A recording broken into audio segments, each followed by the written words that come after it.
د کابل ولایت په پغمان ولسوالۍ کې د کوڅو جوړولو چارې په چټکۍ سره روانې دي. دغه کوڅې چې 938 متره اوږدوالی او 15 متره پلنوالی لري، چې د نړیوال بانک په مالي ملاتړ او د افغانستان د ټولنیز ملاتړ او معیشت پروګرام په همکارۍ یې چارې په چټکۍ سره روانې دي، چې په نږدې راتلونکي کې به تکمیل او ګټه اخیستنې ته وسپارل شي. دا پروژه تقریبا 910 متره مساحت لري، طول لري، چې عرض یې 4.5 متره دی او موږ هغه 110 لیبر ډې لرو.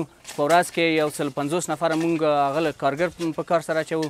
په دې کې د هغه ماهر کارګر معاش 700 دی او د لیبر معاش 4.5 دی. د پغمان ولسوالۍ اوسیدونکي د کوڅې له جوړولو خوښ دي او له اسلامي امارت څخه غوښتنه کوي چې دوی ته د لا کار زمینه برابره شي.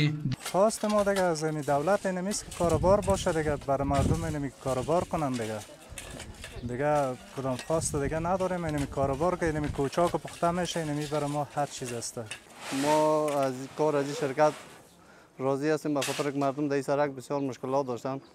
باران میشد، لای میشد، مردم به مشکلات مواجه بود و بر ما روزانه مبلغ 4.5 افغانی معاش میدن. د یادونې وړ ده چې د افغانستان د ټولنیز ملاتړ او معیشت پروګرام لخوا د هیواد په مختلفو ولایتونو کې د ته ورته پروژې تر کار لاندې دي.